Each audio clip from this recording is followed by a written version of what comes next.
Hi, and I believe we're back on stage. This is pair of headphones number 3, so hopefully nothing's gonna break this time.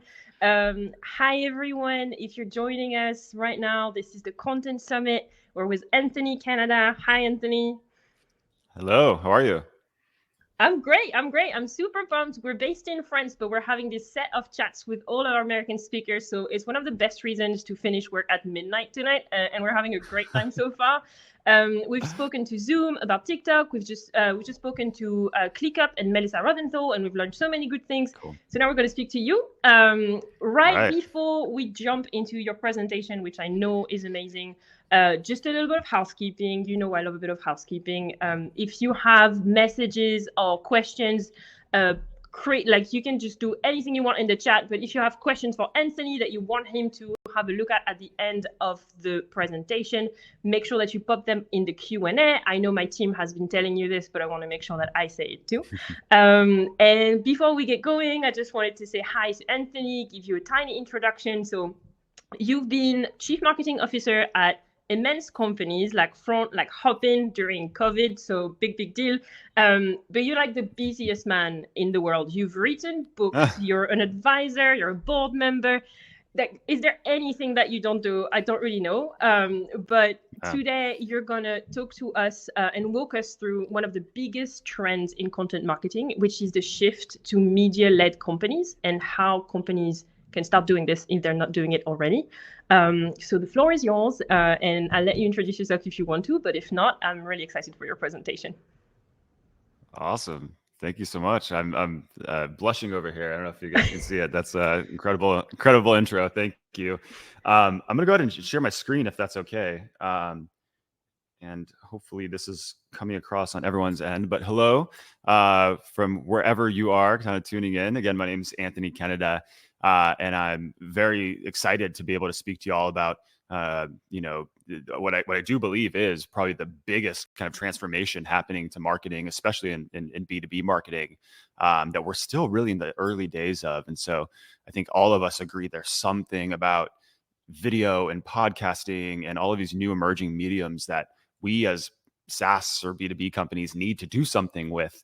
And I think that this is now the moment where folks are really starting to put pen to paper on strategy and are taking these things seriously. So we're going to unpack that all during this session. Please do put comments in the Q&A tab. Would love to save some time throughout this presentation to revisit those questions. So I'll give you just a quick context setting, just a bit of a deeper dive into myself, and just kind of just to understand sort of the context I'm bringing into this discussion, and then we're going to answer the question why. This is the headline of the talk, but why is media marketing, media-led marketing, owned media, whatever this language is, why is this happening, and why is it happening now? Because if you're like me, you're starting to feel like this conversation is really starting to crescendo. Like there's, what started, I think, as some early tweets or discussion is now becoming kind of a big conversation. And so let's set the context for why. And then I want to make sure you can get some tactical kind of tips throughout this session. So we're going to get 5 steps, 5 laws, 5 principles to think about as you're building your media marketing strategy. And then I'm going to try to be the best timekeeper I can and save some time for Q&A throughout at the end of the presentation. So I'll start with, again, just a little bit of my background. So this is very kind to talk about the CMO roles I carried. The first was at a company called Gainsight. We really helped, bring about the customer success movement and champion that profession, that persona, the software market there. Spent some time at Front and Hopin most recently. And one of the things that in each of these companies that I've kind of brought in as an approach, and something that I've held as a deep belief since my start of my journey in marketing, was that brand matters in B2B. I inherited a marketing world. I think many of us can think back to, parts of our own journey in marketing where brand was this like corporate marketing expense thing that was not part of the revenue center at all. Actually, folks, are you guys seeing my screen? Just confirming. Are you sharing Ah, slides right now? Because you're not sharing them yet. No. I have been. Now can you see my screen? There you go. Yeah, we can see them now. Thank you. All right. We'll edit this in post using PlayPlay and make sure we cut right to the screens. Will do. So apologies for that. There were two beautiful slides you all missed, but I promise you they'll be available in the recording. So just anyway, going back to this idea that brand, I think in the world that we inherited had nothing to do with growth. It was disconnected from revenue, or at least that was the belief that people thought. And I found that nothing further from the truth. Nothing further from the truth. And that by caring about our persona, about the people behind the logos that we're trying to sell to, by serving them with content and events and experiences and thought leadership and best practices and connection, all of these things actually fundamentally impacted our growth. It impacted our pipeline creation, our pipeline acceleration. Customers wanted to be a part of and stay a part of our product because of that effort. So deeply believe that playbook. But again, back in 2013, this was kind of not heretical necessarily, but this was a thing that people didn't fundamentally believe, or at least fundamentally implement within their organization. So I was fortunate to write a book about that called Category Creation, where I brought at least the Gainsight version of that story, a very tactical playbook into the world. So now I'm actually starting a new company based on this conviction, called AudiencePlus. It's a little bit of a sneak preview because we haven't even announced the company or what we're doing yet to the world. Hopefully next week we'll share some more information. But sort of taking a lot of these principles and a lot of the beliefs that I just mentioned into now building software and content and community around that story. So really excited about all of this. So let's talk about what is the underlying trend then. If caring about your personas and serving them through content is sort of the underlying kind of current that we're all now kind of getting on board with, why media? Like, where does media fit into this new world?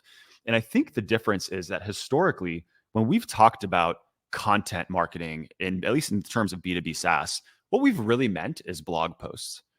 And there's nothing wrong with the written blog post. It's served us well. I think HubSpot and Marketo and to some extent Salesforce, all these companies have really helped us understand that blog content, when written strategically through the lens of SEO, really drove a big performance marketing initiative for us, right? We were able to drive inbound demand by writing great blog posts. We're sort of capturing qualified traffic. We're sending that to our site. We're able to ultimately impact, pipeline creation and all these types of things. So by no means is this a negative strategy, but and it's one that I've used and many of us continue to use today. What this also did was it kind of carved out the profile of who ran content, or sort of the expertise of the content marketers we hired. Many of them are writers and coming out of kind of either, journalistic backgrounds, or folks that kind of come out of more of the traditional kind of writing background. But it also made the content marketer kind of one of the first single digit hire within a marketing team. You might bring on somebody to run marketing when you're really early. They might bring on a demand person second, oftentimes not. But then content marketing was typically either the second or third, hire that these companies would bring on, because we understood the power of content in terms of driving growth, really building our organic footprint, and just how some of these things take time to really rank and mature overall as a business. Now, a lot has changed in that world. I think HubSpot wrote inbound marketing some 20 odd years ago, and so much has changed in general. We've received some new information that is challenging this idea of content being really around blog posts.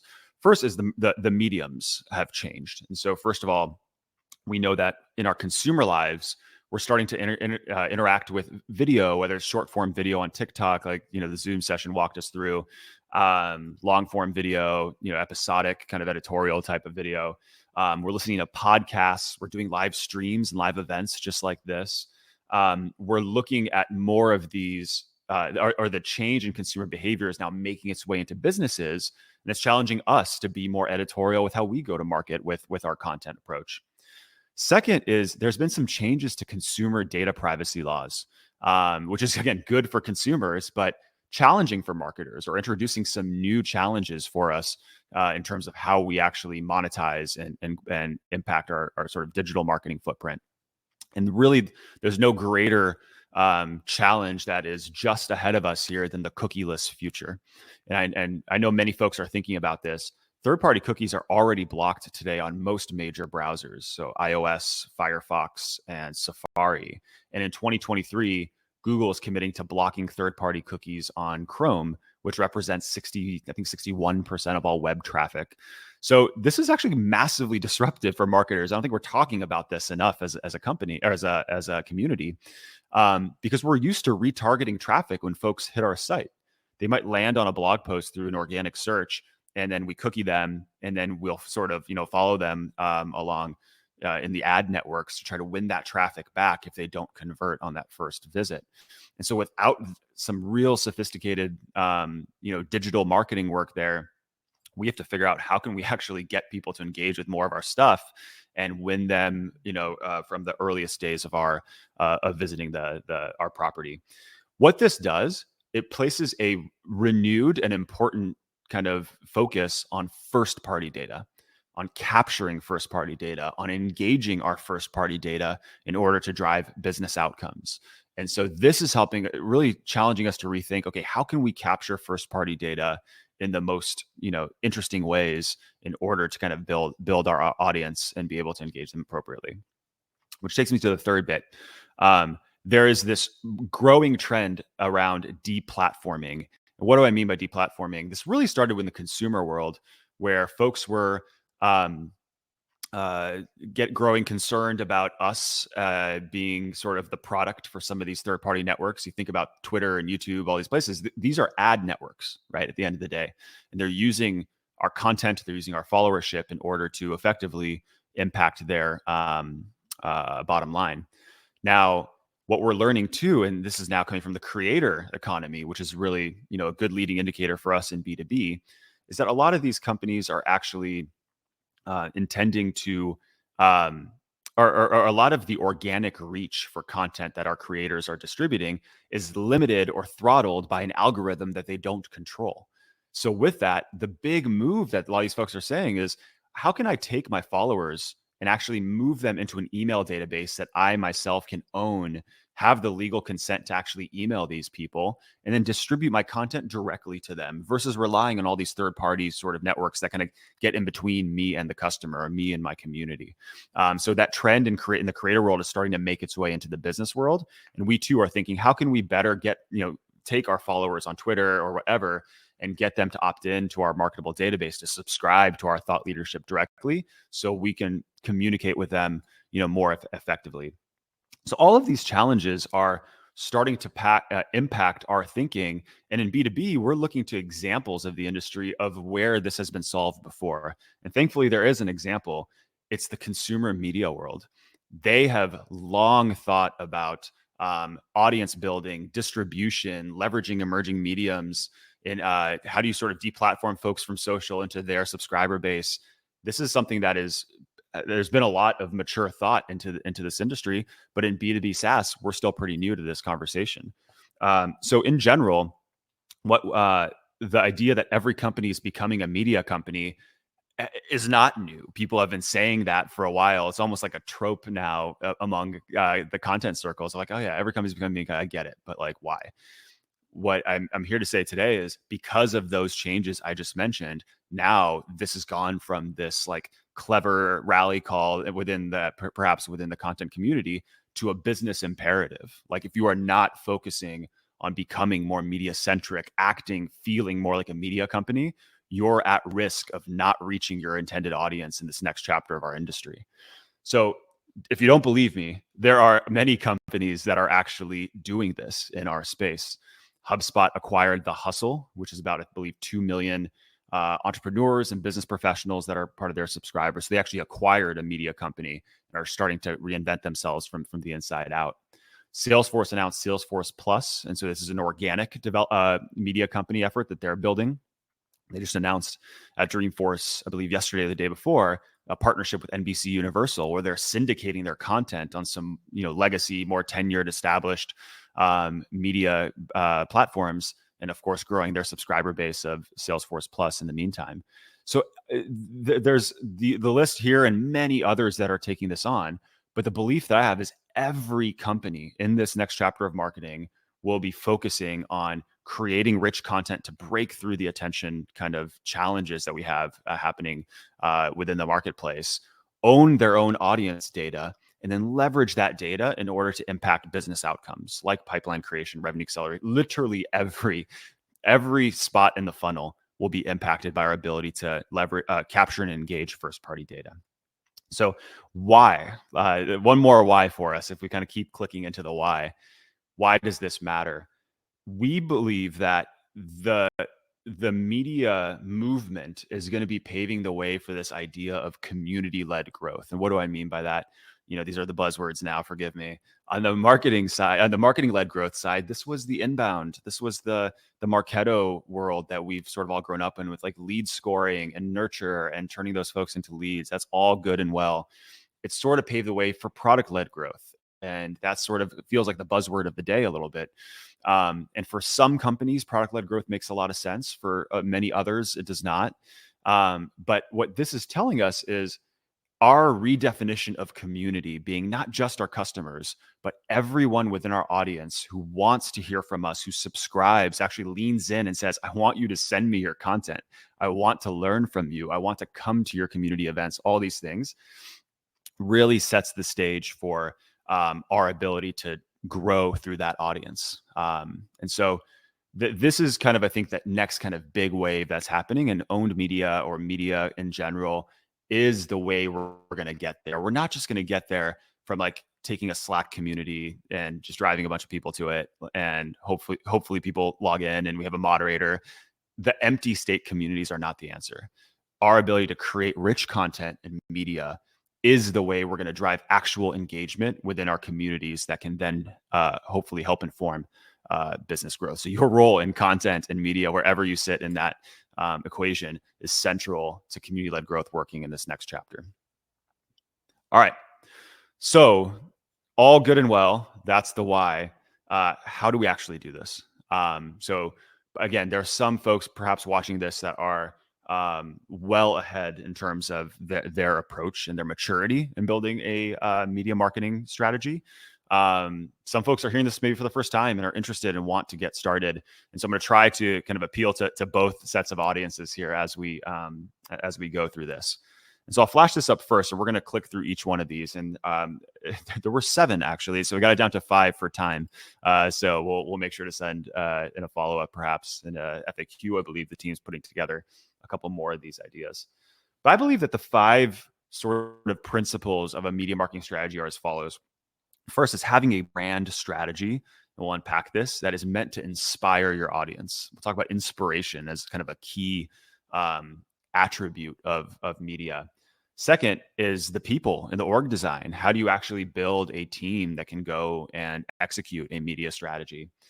Third is a bit about the production quality, or what is the content strategy in terms of execution that's going to be the most impactful for what we're trying to accomplish.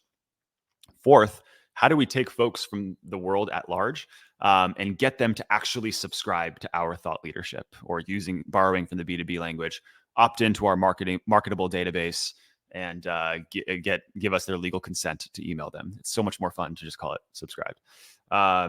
And then finally, how do we treat our own media platform, whether it's our blog or whatever, as a product, and thinking about sort of lessons from the product management world in terms of thinking about our own media platform. All right, so let's start with the first one.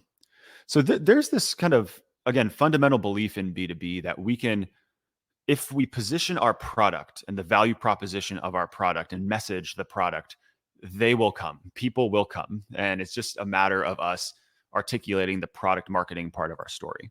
And again, I don't believe that's true. The chart on the left is maybe familiar to folks. It's a little bit of AP psychology here in the States, perhaps. You might have seen this. This is Abraham Maslow and his hierarchy of needs. And the idea behind this kind of psychological framework is that all of us as humans are trying to move up the pyramid towards self-actualization. And there's different tiers along the way that help us get there. Now, all of us want to move up the pyramid. I think in our careers, there's sort of a career version of this that is very similar. You might start, I need a job I want to feel like I belong in this profession or within this community, all the way to your confidence, and ultimately like really feeling like have a sense of mastery of your profession. Forgive it, but that's sort of my application of Maslow if he were to be an organizational psychologist today. And I think it's important to realize that our products are a part of that upward movement up the pyramid, but it's not it. Our content, our thought leadership, our ability to educate and inspire, it's equally, if arguably, if not more important, of a way of sort of helping people self-actualize within their career and helping them find that level of mastery. And again, the ironic thing here is that all of this investment actually drives revenue for us as well. It's like by serving people, by doing what's right for them, by educating them, helping them in their personal journey up the pyramid, we're also able to grow business. And so understanding that we're selling to humans, they might work at a company, they might be a logo, that we forecast in Salesforce or have up on our wall, but they're people, and people like to be entertained. They like to learn. They like to be inspired. And overall, as you think about a group of people in communities, a common attribute of a market leader within an industry is that they're inspiring this community of folks, customers or otherwise, to follow them. Typically, and especially for companies creating new markets or new categories, you're going into sort of uncharted land, right? You're kind of guiding people into this future state of the world. Gong, maybe as an example of revenue intelligence, of taking the guesswork out of how we create revenue. Like that is a future state, and you're sort of inspiring a group of people to follow you in that journey. Inspiration is a key attribute for any brand that wants to become a market leader. So how you sort of do this, and there's many ways to do it, is you have a discussion about your why as a company. What is our purpose as a business that goes beyond just the products we sell? But what is sort of that emotional kind of higher order thing that we want to help inspire? This is an important thing to do, first of all, because people buy products emotionally. And that's an important kind of observation for folks to really let settle in. Simon Sinek famously said, "People don't buy what you do; they buy why you do it." So it's a good like revenue strategy for us to do the brand thing and say, "Well, why do we exist? Why do our products and our community and our existence as a business help people achieve some type of more aspirational outcome?" And so defining that can happen in-house. If you're super early stage, I think this starts at the founder level and our ability to really, carve out time to answer some of these questions. If you're more mature in your kind of business journey, there's some great agencies that actually help you kind of work through this process. Sometimes the external voice from a facilitation perspective helps draw out these insights that help turn into some just beautiful language. And so defining this is really important regardless of how you do it. But next is sort of like infusing that purpose across our entire content strategy. So part of that means creating content that's explicitly focused on our why. So this is our inspiration oriented content. And that content, even though it might be a bit devoid from specific keywords that we're writing blog posts for in order to rank, deeply resonates, right? And it starts building affinity and building that relationship with your audience. But also taking kind of the long tail of our content, which is more, I believe, more of our how content, how to, whatever, and bringing some of that purpose into helping rationalize why we're making some of those why those best practices need to exist, right? So I think having that kind of come into play. And the last bit, I think we're going to talk about this in a second, is blog posts aren't going away. So definitely don't hear me on that. I think we're still going to write. People still want to read. But thinking about how do you actually express some of your purpose through more engaging mediums like video, like, audio podcasts, where you can really bring in that storytelling component into your approach. So encourage folks to consider these mediums, different mediums, as a way of really kind of articulating that story. So that's the first one. The second bit here is actually the people and org design part of the story. So building your media marketing organization. Now, perhaps somewhat controversial, but I think there's a role that is going to be a very important role moving forward within the B2B marketing team. And for lack of a better term, I'm calling it a media marketer. But this is a full stack person that understands video, they understand audio. They've come perhaps from either the agency world or they've been a contractor before. They understand pre-production, production, post, and these are folks that traditionally aren't recruited by software companies, right? These are folks that either work in entertainment or work in some of these other industries. And I think this is going to be a growing need to bring this person in-house, even in your earliest days as a marketing team. And I think the reason in general is you get a ton of value, a ton of impact by having this person, on the team. I'm speaking to you here because our person, AudiencePlus, is right here on the other side of this camera. Here we are, with this equipment all in-house.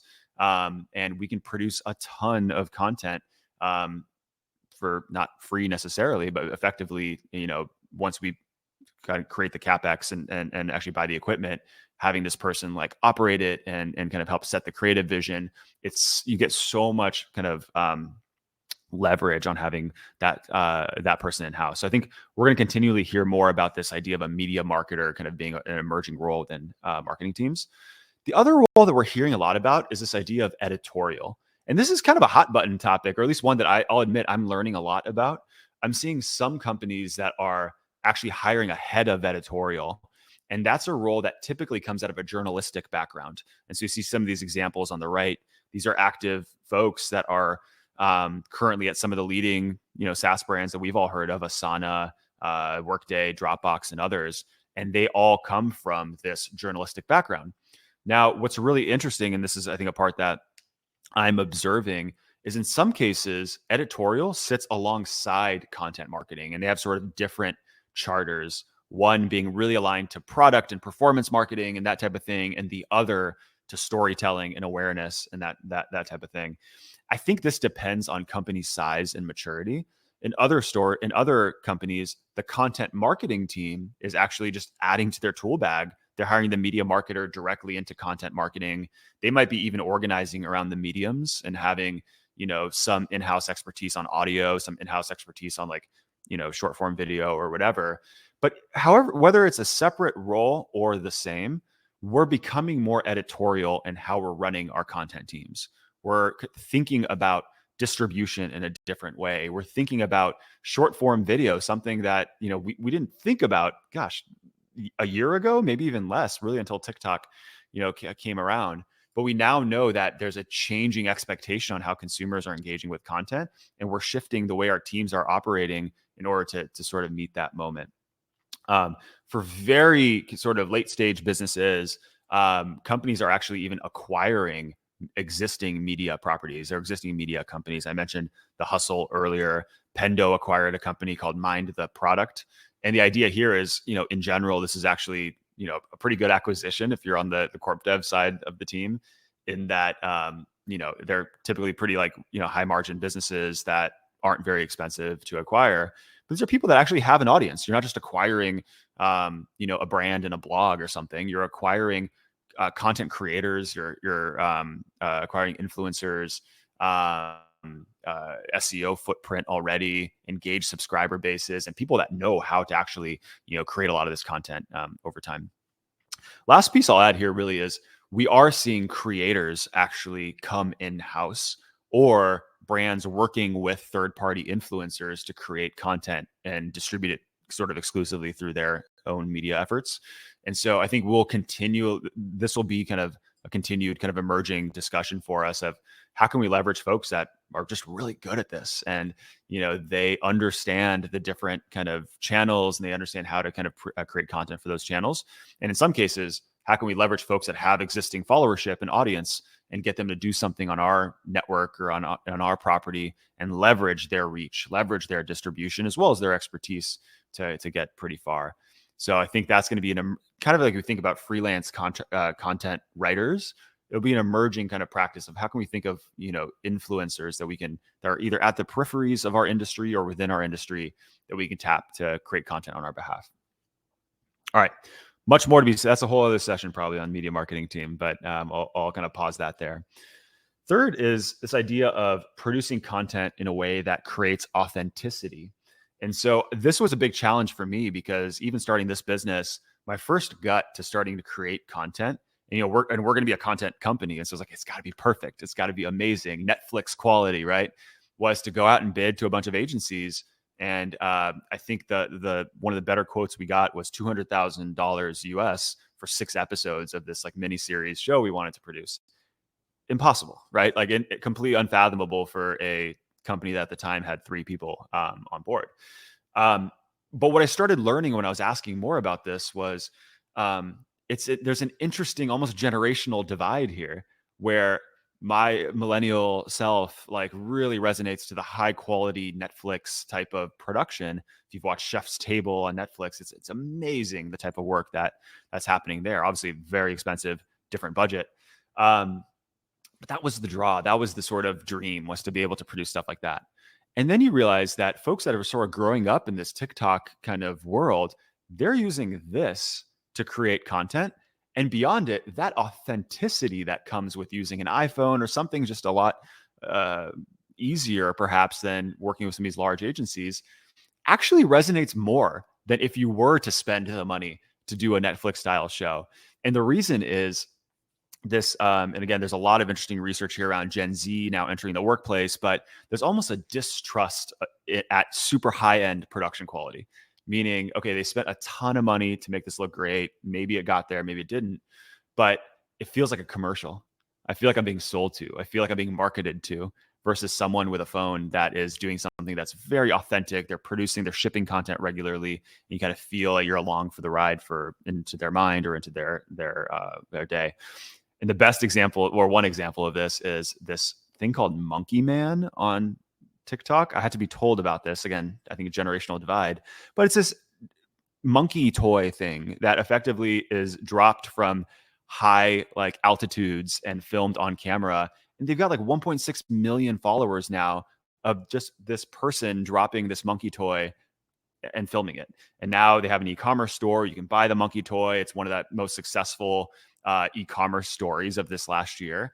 And again, in my mind, I'm like, come on, this can't be real. But it just gives you the sense of authentic content creation is carrying a lot more weight in the minds of our audiences than spending a ton of time on production quality and money. So you can use, again, everything as simple as your iPhone. You can create an at-home studio setup. My home studio setup is probably $1,000 US for just an SLR and a cam link and a better mic. And you can get a lot of leverage with that. Or you can set up a studio like this in your home office, or excuse me, in your office. Where we're spending, I think, 15 or 20,000, something along those lines for this US, which is much cheaper than an agency engagement. And you sort of take the hit up front with one expense, but now you can produce as much content as you want moving forward. And of course, it's becoming easier to create, content that has sort of better production in general than an iPhone without needing to go to the agency world. So PlayPlay is an amazing example of this, and using software like that in order to edit and produce a lot of content that's of higher quality. But if you say, look, I have to absolutely use, we want Chef's Table, like that's our vision, totally understand it. We're seeing that there's a lot of these like studios as a service that are popping up in cities, almost like a WeWork for production, where you sort of come in, they've already got all the equipment set up, and you can kind of buy hours and buy time doing it that way. And the other piece is agencies are not, foolish. All right. They're seeing that this is the trend. And I think what we're seeing is a lot of these folks are starting to come down in cost or come up with more startup friendly approaches. But again, I think the big takeaway is here, keep the true north on authenticity. And that would be the best way of truly engaging with your audience. I'm going to speed up a little bit quickly here because we're running out of time. The fourth rule is converting your audience into subscribers. And so again, I mentioned that there's sort of this deplatforming thing that's happening. How can we get folks from our audience, which I'll call anyone really within our target market, to actually subscribe into our thought leadership? And the first component is thinking about social as channels. These are channels that hopefully we can have a presence in, but then try to drive that traffic back to our owned property, where we can then drop a first party cookie. We can get them to convert. We can get them to subscribe. We need to make sure we can sort of send as much engagement traffic that would drive engagement from either social or from our email channels or whatever to an owned property versus these third-party networks. I mentioned just the misalignment in incentives there.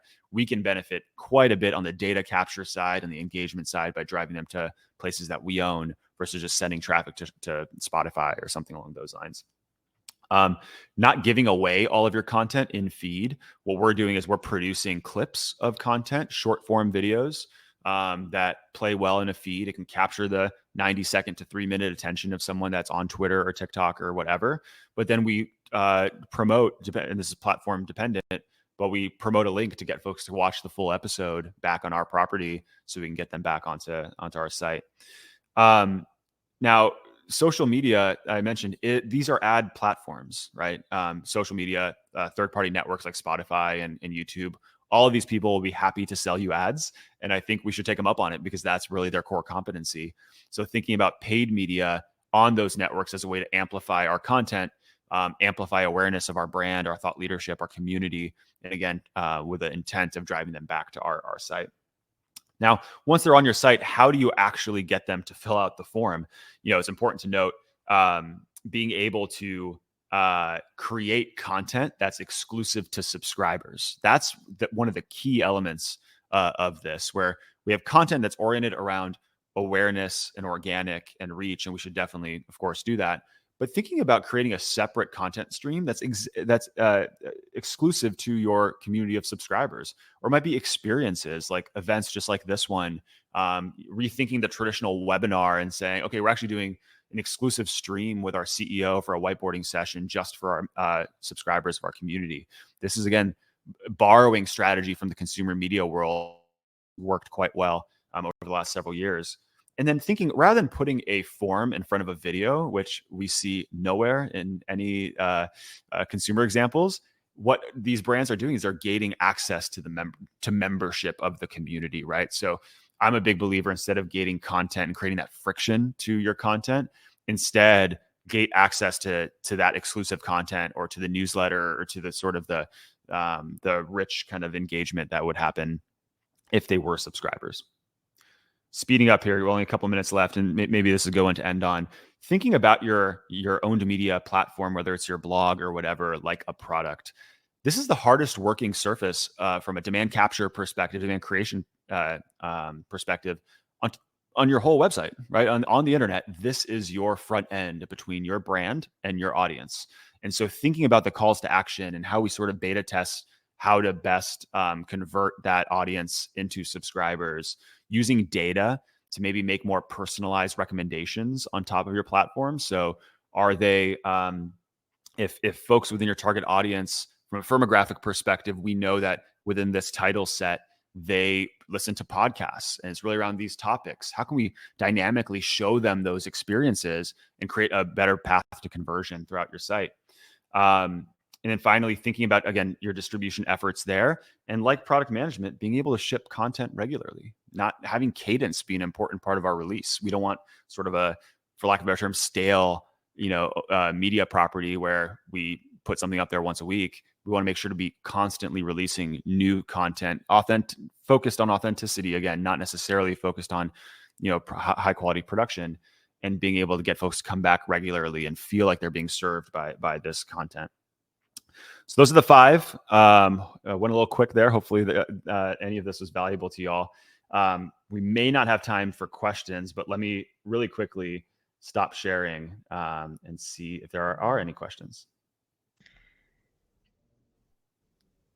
In the meantime, I will say this was fantastic. And if we don't have time for questions, I know we said it in the chat, but we will send an FAQ with everything. It was honestly amazing.